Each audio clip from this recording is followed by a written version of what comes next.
الحمد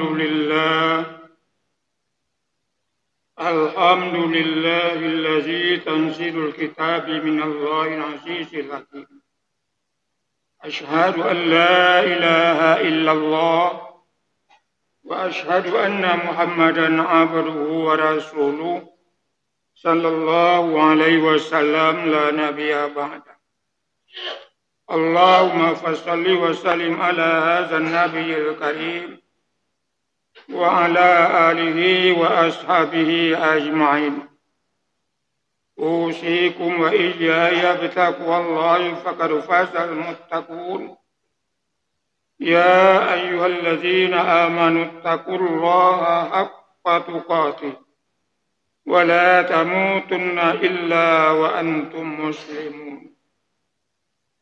فقال الله تعالى في القرآن العظيم: أعوذ بالله من الشيطان الرجيم. بسم الله الرحمن الرحيم.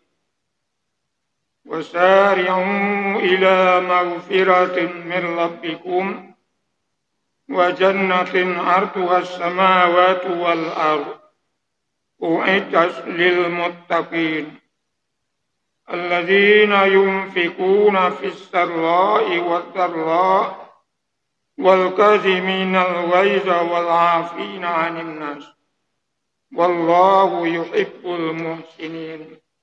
إلى صدق الله العظيم. Ya ma'asyiral muslimin, pada undangan Allah yang berbahagia, marilah kita sejenak sama-sama berserah diri kepada Allah Subhanahu wa Ta'ala, di mana Allah selalu melimpahkan rahmat, taufik, hidayah serta inayahnya kepada kita bersama, yang alhamdulillah dalam kesempatan ini kita masih dapat menghadirkan diri kita di dalam rumah Allah yang kita cintai ini. Kemudian selawat beriringan salam yang namanya kita simpatisan Nabi Allah Muhammad SAW, kiranya bermohon kehadirat ilahi Rabbi, semoga disampaikan ucapan Allahumma sholli ala Sayyidina Muhammad wa ala ali Sayyidina Muhammad kepada arwah Nabi besar kita dan keluarganya. Amin ya rabbal alamin. Bertitolak dari firman Allah pada surat Ali Imran yang diawali dengan kata-kata wasari'u ila maghfirah. Dapat kita ambil judul khutbah kita dalam kesempatan ini, yaitu memelihara amanah Allah. Jemaah-jemaah yang dimuliakan Allah, setelah Nabi Allah Musa alaihissalam ada di Bani Israel seseorang Nabi Allah, dia menerima wahyu melalui mimpi. Sama juga dengan Nabi Ibrahim menerima wahyu melalui mimpi. Kemudian ada juga Nabi Musa menerima wahyu melalui mimpi. Kemudian Nabi tersebut juga menerima wahyu melalui mimpi. Nabi tersebut bermimpi. Ada 5 macam kategori yang terdapat dalam mimpinya tersebut. Di dalam mimpinya tersebut, wahai Rasulullah, katanya, bila kamu nanti bangun setelah menyelesaikan salat subuh, telah beribadah waktu subuh, pergilah, keluarlah dari rumahmu.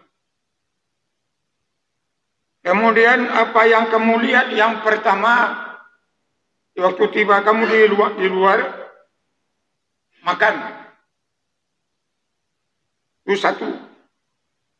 Yang kedua, bila kamu melihat sesuatu, sembunyikan.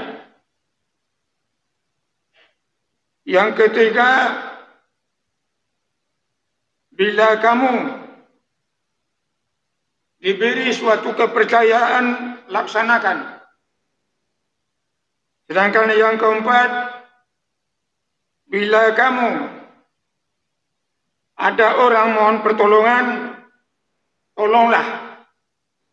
Dan jangan dibiarkan orang yang minta tolong tersebut bertangan hampa keluar. Sedangkan yang kelima, bila kamu melihat sesuatu, larilah dari sana. Ada kaitan dengan firman Allah pada surah Ali Imran ini dalam kata-kata wal kazimina al-ghaidha, yang artinya menahan marah.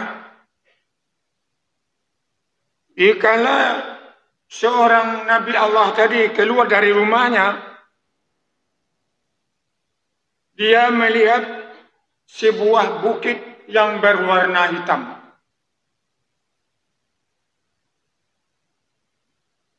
Tadi dikatakan dalam mimpinya tersebut, apa yang kamu lihat harus kamu makan. Nabi tersebut berpikir, kok sebesar itu bisa dimakan?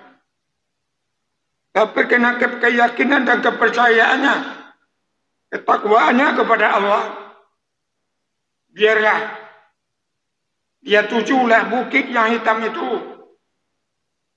yang pada akhirnya semakin dekat dia kepada bukit tersebut, bukit pun semakin kecil. Yang pada akhirnya bukit yang tadi besar hanya kelihatan sebesar telur ayam yang warnanya hitam. Akhirnya dia makan. Katanya rasanya enak sekali dan manis. Itu satu. Yang kedua, bila kamu melihat sesuatu, sembunyikanlah atau simpanlah. Dia melihat suatu, katakanlah seperti kita, bagi kita wali umpamanya, tapi terdiri dari emas. Dia melihat wali tersebut, diambilnya kemudian digali lubang, disimpan, dikuburkan, ditutup. Dia berjalan lebih kurang 3 langkah. Dia menoleh ke belakang, rupanya wali tersebut keluar lagi. Kembali dia ke belakang, dikubur lagi. Sampai 3 kali dia mengubur, dan 3 kali pula wali dari emas itu keluar. Sedangkan yang ketiga, bila ada orang yang mohon pertolongan atau meletakkan amanah kepada kamu, laksanakan amanah itu. Rupanya di waktu itu ada 2 ekor burung yang sedang berkelahi. Yang satu kecil, yang satu besar. Dalam riwayatnya, yang kecil itu seperti burung pipit, sedangkan yang besar itu seperti burung elang. Akhirnya burung elang tersebut mengejar burung pipit. Yang burung pipit tersebut lari. Akhirnya tiba pada salah seorang. Burung pipit tersebut langsung masuk kantong dari seseorang tadi. Kemudian elang tiba pula. Dia berkata, wahai Rasulullah, wahai Nabi Allah, keluarkanlah burung yang lari ke dalam saku-saku kamu itu. Baru saya sangat lapar. Berpikir Nabi Allah tadi, apa yang dipikirkannya, kalau ada orang minta tolong, berilah pertolongan. Kebetulan Nabi Allah tersebut membawa sebuah pisau. Dia sayatlah daging pahanya, dia berikan kepada elang tersebut. Elang puas, perutnya kenyang, senang hatinya, dia pergi. Burung pipit pun juga senang, tidak jadi dimakan oleh elang. Yang terakhir, bila kamu melihat sesuatu, larilah dari sana. Rupanya dia melihat suatu bangkai yang sangat busuk. Ulatnya sangat banyak sekali. Maka dia lari dari sana. Jemaah yang dimuliakan Allah. Apa yang dapat kita ambil dari amanah tadi? Yang pertama, Rasulullah atau Nabi tersebut melihat bukit yang hitam, yang payah untuk dimakan, tetapi karena keyakinan dan kesungguhannya kepada Allah Subhanahu wa Ta'ala, akhirnya bukit hitam tadi menjadi kecil. Apa ini sebenarnya? Tamsil dari apa ini? Contoh dari apa ini? Itu adalah contoh daripada wal kazimin al ghaiz, menahan marah. Ya majma'ah dimuliakan Allah. Dalam diri manusia ada lebih kurang 7 macam nafsu yang terdapat dalam diri kita masing-masing. Di antaranya ada nafsu amarah dan ada nafsu lawamah. Ada nafsu yang sangat cepat marah, dan ada yang nafsu lambat marah, dan ada nafsu yang tidak mau marah. Dicontohkan sama dengan memakan bukit besar tadi, bila kita bisa menahan amarah yang ada dalam diri kita. Ingat kita bahwasanya amarah tersebut dalam tubuh manusia itu dasar pokoknya adalah dari setan.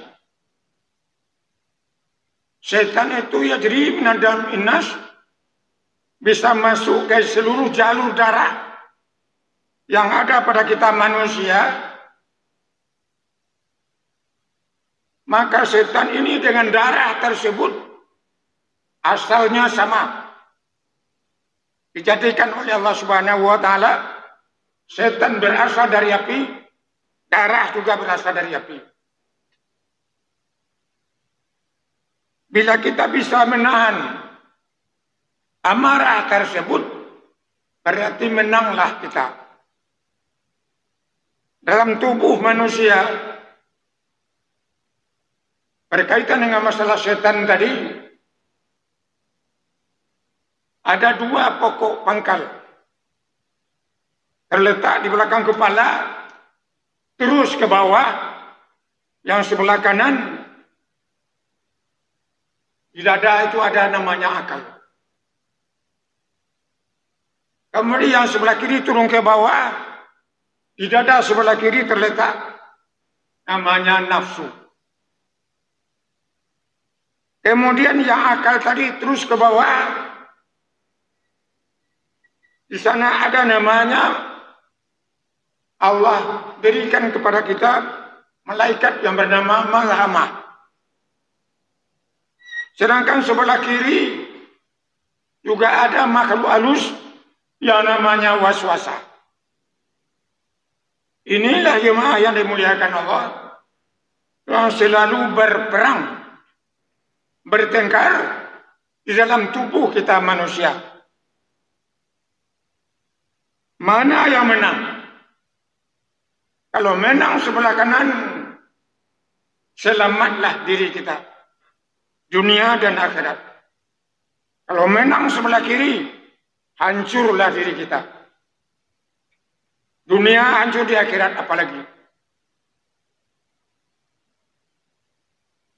Marah yang terdapat dalam diri manusia juga pernah bertanya sahabat kepada Rasulullah, "Ya Rasulullah, saya mau sholat, tapi saya tadi berselisih paham dengan salah seorang teman, sehingga pemikiran saya kepada dia saja, sedangkan saya mau sholat. Apa kata Rasulullah? Kalau begitu, minta maaflah kepada dia. Saya sudah minta maaf Rasulullah. Tapi apakah dia dimaafkan? Tidak tahu. Kalau sudah dimaafkan, berwudulah. Disuruh berwudu oleh Rasulullah. Berwudulah sahabat tadi. Mau sholat, masih teringat kata-kata kita terhadap orang tadi. Tidak jadi dia sholat.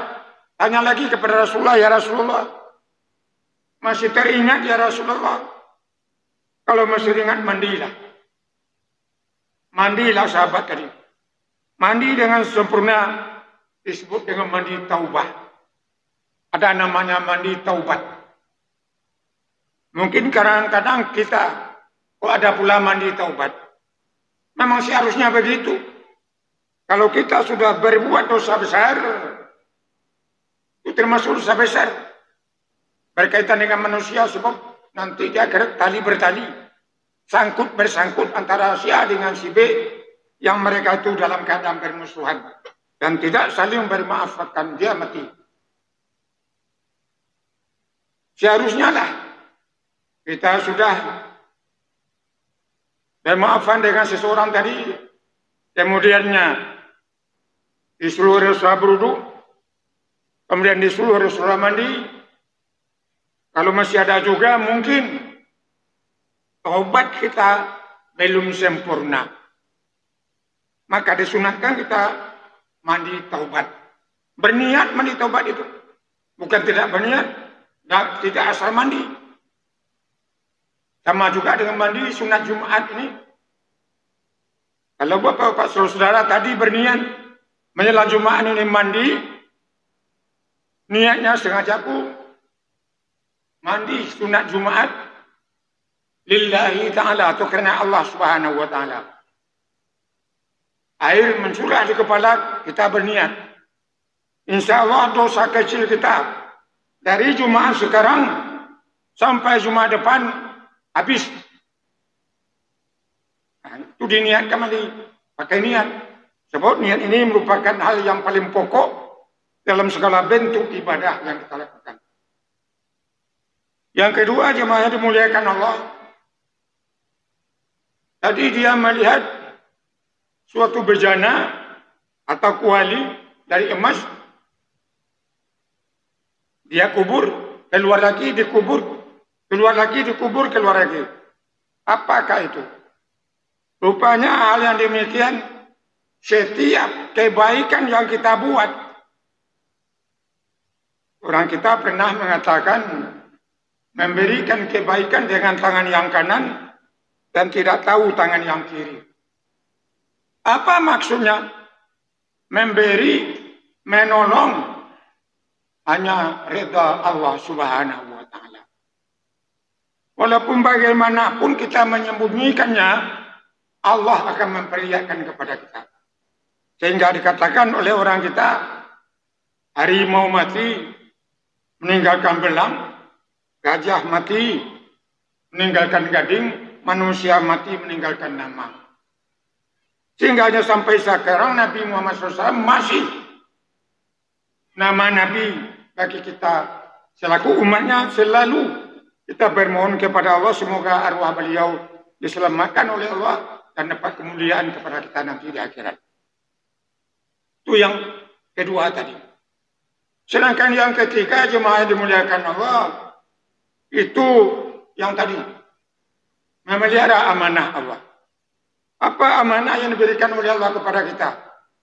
Amanah itu cara garis besar ada dua. Satu, amanah untuk pribadi kita. Dua, amanah luar pribadi. Apa amanah untuk pribadi? Allah beri mulut kita, lidah kita bisa berbicara. Pelihara lidah kita merupakan amanah dari Allah. Orang kita pernah mengatakan luka karena lidah lebih berbahaya daripada luka kena pisau. Maka memelihara lidah sangat penting sekali. Gunakanlah lidah itu, peliharalah amanah Allah berkaitan dengan lidah kita. Mungkin kita gunakan lidah untuk baca Al-Quran, untuk berzikir kepada Allah Subhanahu wa Ta'ala, untuk ucap kebaikan dan segala macam. Pokoknya yang baik-baik. Kemudian amanah mata. Mata diamanahkan oleh Allah kepada kita yang disebut dengan a'yan basariyah. Bukan makna basir di sini. Kalau basir itu artinya mata. Mata yang bulat itu mata namanya. Tapi yang a'yan basariyah yang bisa melihat itu. Orang mati punya mata. Orang buta punya mata, tapi tidak bisa melihat. Yang melihat itu apa? Namanya a'yan basariyah yang harus kita pelihara.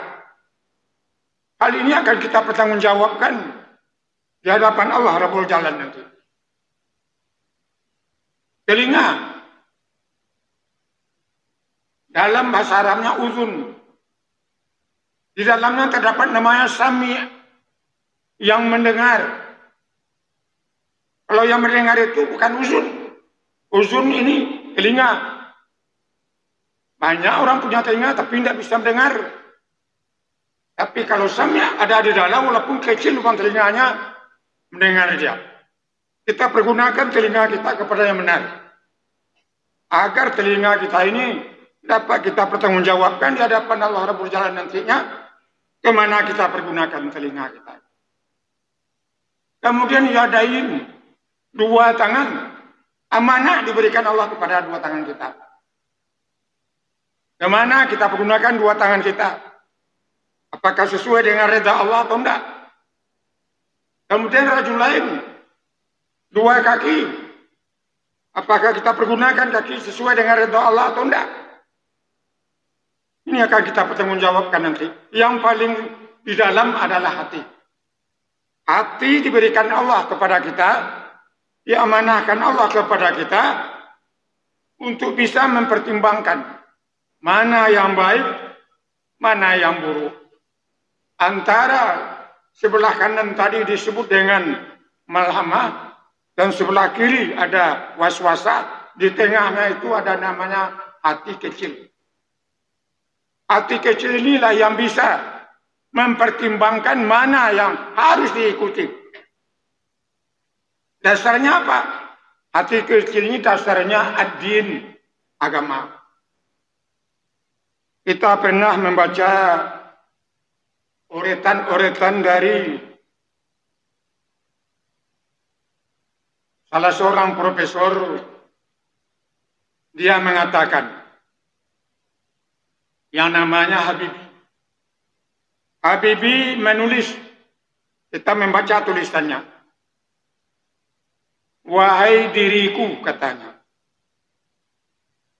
Aku ini adalah manusia lemah. Aku ini punya, engkau beri ilmu. Kita tahu bahwa ilmu yang diberikan Allah kepada Habibie, itu daya IQ-nya lebih dari 120. Tinggi. Katanya begini, wahai teman-temanku, kalau aku mati nanti, aku termasuk orang yang salah, katanya. Anakku, tidak ada yang aku serahkan kepada agama. Anakku berhasil membuat pesawat, punya perusahaan. Tapi bila aku mati nanti, apakah dia ingat kepadaku? Apakah dia bisa mensolatkanku? Apakah dia membaca Al-Quran? Dia diakan untukku? Ini kita perlu perhatian apa yang diores atau yang ditulis oleh Habibie. Kita pun begitu pula. Anak-anak kita berpikir kita, apakah dia kalau kita nanti meninggal, bisakah dia mensolatkan kita? Bisakah dia menyelenggarakan jenazah kita?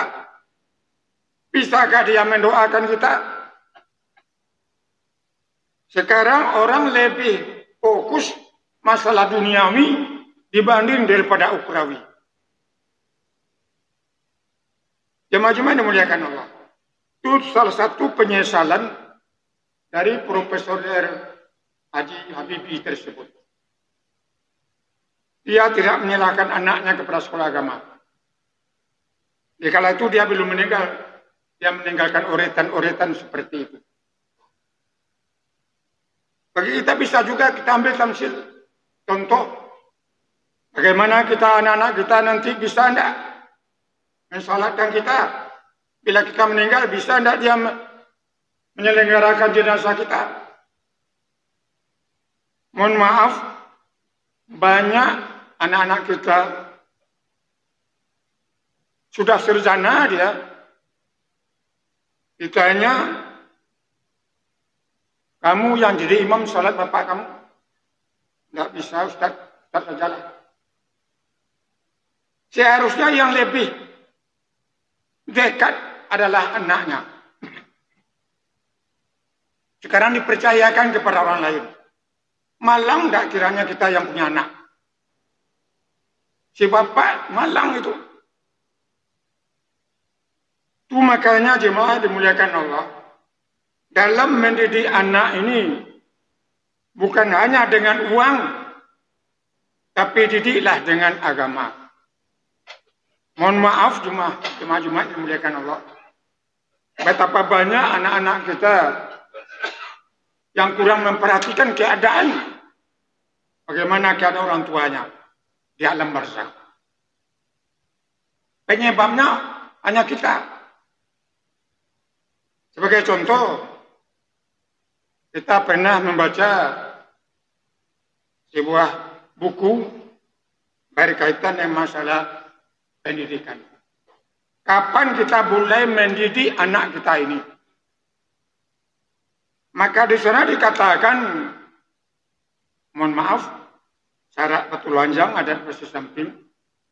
Mulai mendidik anak itu dikala kita menanamkan benih kita kepada istri kita. Didiklah di sana, baca doanya. Malah kadang-kadang mohon maaf, sudah setinggi itu ilmunya, doa, mohon maaf, berjima atau bersetubuh itu nak tahu dia. Malah yang malangnya sudah menikahkan orang kerjanya, tapi dia tidak tahu itu apa doanya. Nah, ini yang paling payah. Ini karena kita pernah meninjau. Kebetulan di Bukit Tinggi, bertanya kepada Pak Kua tersebut, apa pendidikan yang pertama seorang suami kepada istrinya dalam berhubungan badan. Nah, dia KO. Tidak tahu dia. Padahal dia wajib menyampaikan itu. Itu maka dulu di screening 15 hari sebelum akad nikah. Sekarang screening boleh dikatakan tidak ada. Jemaah dimuliakan Allah. Maka disinilah kata Rasulullah, Allahumma janibni sayyatin wa janibi sayyi fima razaqtana. Doanya kan tidak panjang, tidak susah. Mudah-mudahan anak atau bibit yang kita tanam itu tumbuh subur dengan berkembang dengan baik, lahir dia ke dunia, diazankan segala macam, malah di dalam rahim saja oleh si bapak sudah disuruh ibunya untuk baca Al-Quran untuk anak yang ada dalam rahim. Setelah lahir, kemudian dididik dengan baik. Sekarang bukan begitu. Anaknya sudah mulai pandai berbicara sedikit-sedikit. Yang diajarkan kepadanya lagu. Yang diajarkan kepadanya joget dan lain sebagainya. Nah, kalau begini caranya tentu saja yang ditanamkan kepada anak, itulah yang tumbuh. Akibatnya mati bapaknya, mati ibunya, dia tidak pandai menyelenggarakannya. Jemaah yang dimuliakan Allah. Sedangkan yang terakhir tadi, bila kamu melihat sesuatu lari dari sana, apa maksudnya? Kala itu Rasulullah tadi atau Nabi Allah tadi melihat salah seorang yang sedang memfitnah, yang sedang ghibah, yang sedang namimah, yang sedang bergunjing. Larilah dari sana. Itu lebih busuk daripada bangkai babi. Hukumnya sama dengan memakan daging manusia atau orang yang kita fitnahi atau orang yang kita ghibahi, memakan dagingnya setelah dia meninggal. Jemaah yang dimuliakan Allah, mudah-mudahan dengan khutbah yang singkat ini ada manfaatnya terutama untuk khatib sendiri untuk kita semua. Barakallahu li wa lakum fil Qur'anil azim. Wa nafani wa iyyakum bi ayati wa dzikril hakim. Wa taqabbal minni wa minkum tilawatahu. Innahu wa ghafurur rahim.